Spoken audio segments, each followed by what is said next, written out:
Hello students, आज class 9th में chemistry का लेक्चर 2 और इसका फर्स्ट लेक्चर है। इसमें आज चैप्टर का नाम है, यहाँ पर मैं लिख चुका हूँ, is matter around us pure. ठीक है, ये क्वेश्चन मार्क यहाँ पर है। ये जो चैप्टर है आपका, ये इसमें आपको पढ़ना है कि क्या हमारे आसपास जो भी मैटर हैं क्या वो प्योर हैं या इम्प्योर हैं, इसके बारे में हम बात करेंगे। ठीक है, तो जो भी हमारे पास मैटर देखते हैं आसपास, उनमें से बहुत सारे प्योर हो सकते हैं, इम्प्योर हो सकते हैं। आप एक जनरल वर्ड प्योर सुने होंगे। प्योर का मतलब क्या है, हमारे अपने डेली लाइफ में यूज होता है प्योर वर्ड। इसका मीनिंग है कि जिस सब्सटेंस को हम ले रहे हैं उसमें उसके पार्टिकल के अलावा कोई दूसरा पार्टिकल ना हो, उसमें इम्प्यूरिटीज ना हो, तो हम नाम देते हैं कि प्योर है। ठीक है, जैसे मिल्क हो गया, तो मिल्क को बनाने के लिए जो भी कॉन्स्टिट्यूएंट्स लगे हैं, जो पार्टिकल लगे होते हैं, उसके अलावा कोई दूसरा पार्टिकल उसके अंदर ना आए। जैसे उसमें वाटर ना आए, उसमें डस्ट पार्टिकल्स ना आए, उसमें और भी कोई बाहर से चीज ना मिलाई गई हो, तो हम नाम देते हैं कि वो प्योर है। लेकिन जो केमिकल लैंग्वेज है, इसमें प्योर का डेफिनेशन बिल्कुल अलग है। हम अपने डेली लाइफ में बोलचाल के लैंग्वेज में बोलते हैं कि मिल्क प्योर है, प्योर सब्सटेंस है। लेकिन केमिस्ट्री के लैंग्वेज में, केमिकल लैंग्वेज में वो इम्प्योर सब्सटेंस है। इम्प्योर क्यों है? क्योंकि उसको बनाने के लिए अलग अलग नेचर के, अलग अलग टाइप के पार्टिकल्स पार्टिसिपेट करते हैं, मिले होते हैं। फॉर एग्जाम्पल, उस मिल्क को बनाने के लिए वाटर उसमें है, उसमें प्रोटीन होते हैं, उसमें फैट होता है, उसमें विटामिन होते हैं, मिनरल्स होते हैं। ठीक है, ये सब चीजें मिलकर उसमें ग्लूकोज होता है। तो ये जो अलग अलग नेचर के पार्टिकल्स हैं सब मिले होते हैं और तब जाकर उस मिल्क का फॉर्मेशन होता है। ठीक है, तो बोलचाल की लैंग्वेज में हम तो प्योर मान सकते हैं, लेकिन केमिकल लैंग्वेज में उसको हम प्योर कैटेगरी में रखेंगे, क्योंकि वो एक टाइप के, एक नेचर के पार्टिकल से बना हुआ नहीं है। ठीक, तो अब केमिकल लैंग्वेज में इसका डिफिनेशन कैसे देंगे? तो आप लिख सकते हैं, ये substance which consist a single type of particles. एक ऐसा सब्सटेंस होना चाहिए जो एक ही टाइप के, ठीक है, सिंगल टाइप के पार्टिकल से बना हो। एक ही टाइप के जो पार्टिकल है उन्हीं से मिलकर बना हो, उसको हम नाम देंगे प्योर सब्सटेंस। फॉर एग्जाम्पल, अगर आपके पास ऑक्सीजन गैस है, ठीक है, तो हम इसको प्योर मानते हैं। क्यों भाई? क्योंकि उसको बनाने के लिए एक ही टाइप के पार्टिसिपेट किए हैं। ये जो ऑक्सीजन देख रहे हैं आप, ये O2 है, ये गैसियस फॉर्म में है और ये मॉलिक्यूल है। आगे आपको सब समझना है कि एटम क्या होते हैं, मॉलिक्यूल। तो ये मॉलिक्यूल है, ठीक है, वन मॉलिक्यूल है। इसको बनाने के लिए ऑक्सीजन के 2 एटम पार्टिसिपेट किए होंगे, तब जाकर O2 बना है। ठीक है, तो O2 के फॉर्मेशन में आप सिंगल टाइप के पार्टिकल पार्टिसिपेट किए, दोनों मिले, तब आपको इस ऑक्सीजन गैस का एक मॉलिक्यूल मिला। तो हम केमिकल लैंग्वेज में इस O2 को क्या मान सकते हैं भाई? प्योर मान सकते हैं। ठीक, वैसे अगर आपके पास दूसरा गैस है, नाइट्रोजन N2 है, तो इसको भी प्योर मानेंगे, क्योंकि इसको भी बनाने के लिए नाइट्रोजन के 2 एटम पार्टिसिपेट करते हैं, तब जाके बनता है।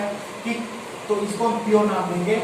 तो ठीक वैसे ही जो आपका डेफिनेशन था उसके अकॉर्डिंग, ठीक है, हम क्या बोल सकते हैं, एक ऐसा सब्सटेंस हो जिसमें सिंगल टाइप के पार्टिकल पार्टिसिपेट किए हों, कंसिस्ट हो और उससे उसका फॉर्मेशन हुआ हो। ठीक, अब प्योर सब्सटेंस को क्लासिफाई करोगे तो इसके 2 पार्ट आते हैं, एलिमेंट एंड कंपाउंड। ठीक है, प्योर सब्सटेंस के 2 पार्ट बनेंगे, एक एलिमेंट और सेकेंड कंपाउंड। अब यहाँ पर जो एक वर्ड आया है एलिमेंट, फर्स्ट वर्ड एलिमेंट। अब आप एलिमेंट के बारे में आप पढ़ेंगे अगर, तो 1661, ठीक है, 1661 में सबसे पहले रॉबर्ट बॉयल ने एलिमेंट वर्ड का यूज किया था। इसका यूज किया था एलिमेंट वर्ड का, एलिमेंट नाम के टर्म का यूज अगर सबसे पहले किसी ने किया तो साइंटिस्ट रॉबर्ट बॉयल ने किया था। और किस सन में किया था? 1661 में किया था। ठीक है, और उन्होंने भी इसका डेफिनेशन बनाया था एलिमेंट का। लेकिन मैं आपको एक डेफिनेशन बताऊंगा जिसको किसने दिया है, A.L. लेवाइजियर। ये भी केमिस्ट्री के बहुत अच्छे जाने वाले साइंटिस्ट है, केमिस्ट है।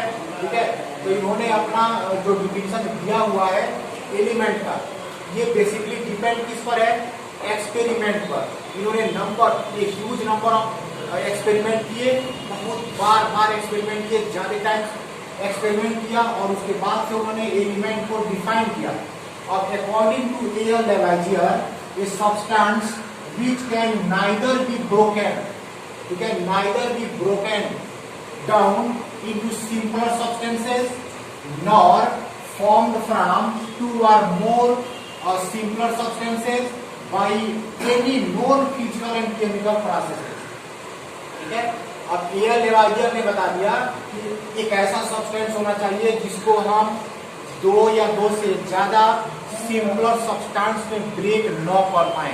ठीक है, दो या दो से ज्यादा सिंपलर फॉर्म में, सिंपलर सब्सटेंस में ब्रेक न कर पाए, तोड़ न पाए।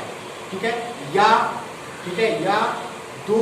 दो से ज्यादा सिंपलर सब्सटेंस को मिलाकर किसी भी फिजिकल और केमिकल प्रोसेस से इसको बना न सके, न बन पाए।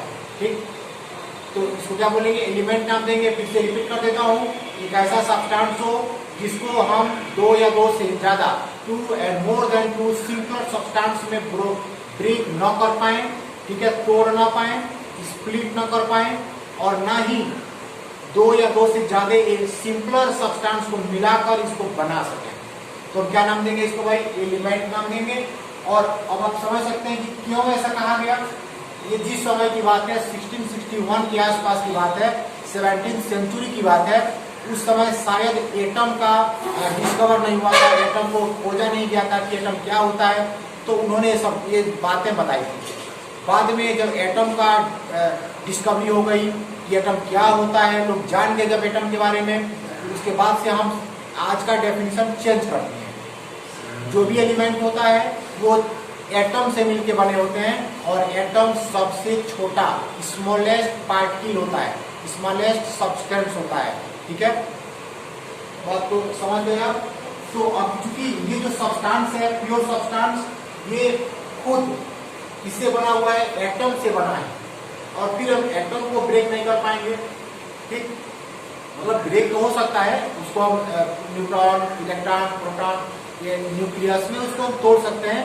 लेकिन जो उस समय जो जानकारी थी लोगों के पास, इसके बारे में जानकारी नहीं था, इसीलिए उन्होंने बता दिया कि इसको हम तोड़ नहीं सकते और इसको हम बना नहीं सकते। ठीक है, आज का जो डेफिनेशन है उसको लिख सकते हैं, a pure substance which is made up of any one kind of atoms. यहाँ पर बात आ गया, काइंड ऑफ एटम्स, एक ही प्रकार के एटम से बनने वाला जो सब्सटेंस होगा उसको हम क्या नाम देंगे भाई, एलिमेंट नाम देंगे। क्या नाम देंगे भाई, element. Is known as element. फिर से रिपीट कर दे रहे हैं, a pure substance which is made up of any one kind of atoms. जो प्योर सब्सटेंस एक ही प्रकार के, एक ही टाइप के एटम से मिलकर बना होता है, उसे क्या नाम देते हैं, एलिमेंट नाम देते हैं। और for example iron, nickel, zinc, aluminium, copper, oxygen, nitrogen, sulphur, hydrogen etcetera, ये सब एक ही टाइप के, सिंगल टाइप के एटम से बने होते हैं, इसीलिए इसको क्या बोलते हैं भाई, एलिमेंट नाम देते हैं। ठीक है, अगर हम इन एलिमेंट्स के कुछ स्टेट की बात करें तो आपको पता है कि कोई भी मैटर 3 स्टेट में हो सकता है, सॉलिड, लिक्विड एंड गैस। ठीक है, तो एलिमेंट भी 3 स्टेट में पाए जाते हैं। अब कुछ एग्जाम्पल लेते हैं, इनका स्टेट सबसे पहले मान लेते हैं कि ये गैसियस स्टेट। तो एलिमेंट जो गैसियस स्टेट में होते हैं उनका एग्जाम्पल है hydrogen, oxygen, nitrogen, fluorine, chlorine etcetera. ठीक है, ये जितने भी हमारे पास नाम देखे गए हैं, दिया मैंने, वो गैसियस स्टेट में होते हैं, गैस के फॉर्म में होते हैं। ठीक, इसके बाद क्या है, लिक्विड एलिमेंट्स जो लिक्विड फॉर्म में होते हैं, जैसे इसमें 2 ही नाम है, mercury and bromine. Mercury and bromine. ठीक है, ये सिर्फ 2 ही ऐसे एलिमेंट है जो लिक्विड के फॉर्म में होते हैं, बाकी कोई एलिमेंट लिक्विड के फॉर्म में नहीं होता, इनको छोड़कर। इसके बाद से आता है सॉलिड एलिमेंट्स। जो एलिमेंट सॉलिड फॉर्म में होते हैं वो उसमें क्या क्या एग्जाम्पल आप दे सकते हैं, तो इन सबको छोड़कर गैसियस और लिक्विड एग्जाम्पल्स को हटा दीजिए, तो बाकी जितने एलिमेंट्स बचेंगे सब सॉलिड स्टेट में होते हैं। जैसे आप देख सकते हैं sulphur, sodium, potassium, iron, aluminium, ऐसे कॉपर, ऐसे जिंक, ठीक है, ये सब किसमें आते हैं? सॉलिड स्टेट में आते हैं। गोल्ड है, सिल्वर है, ये सब सॉलिड स्टेट में आते हैं, ठीक है। तो इस तरह से आप एलिमेंट्स का क्लासिफिकेशन नहीं पढ़ा है। अब इसके बाद से आएगा मिक्सचर, सॉरी कंपाउंड पढ़ेंगे, कंपाउंड का मिक्सचर पढ़ेंगे, और फिर हम एलिमेंट्स को नॉन मेटल, मेटल और मेटलॉइड, ये 3 कैटेगरी में डिवाइड करेंगे। सबके बारे में पढ़ेंगे कि एलिमेंट्स में कुछ मेटल होते हैं, कुछ नॉन मेटल होते हैं, कुछ मेटलॉइड होता है, उनकी क्या प्रॉपर्टी होती है, कैसे हम पहचान सकते हैं। उसके बाद कंपाउंड का नंबर आएगा, उसके बाद मिक्सचर का नंबर आएगा, ठीक है। और इसमें हम कंटिन्यू करते रहेंगे, आप फिर कंप्लीट करेंगे, और कंप्लीट करने के बाद पोस्ट करेंगे ताकि पता चल सके आप पढ़ रहे हैं, ठीक है। आगे का वीडियो फिर कल। Thank you.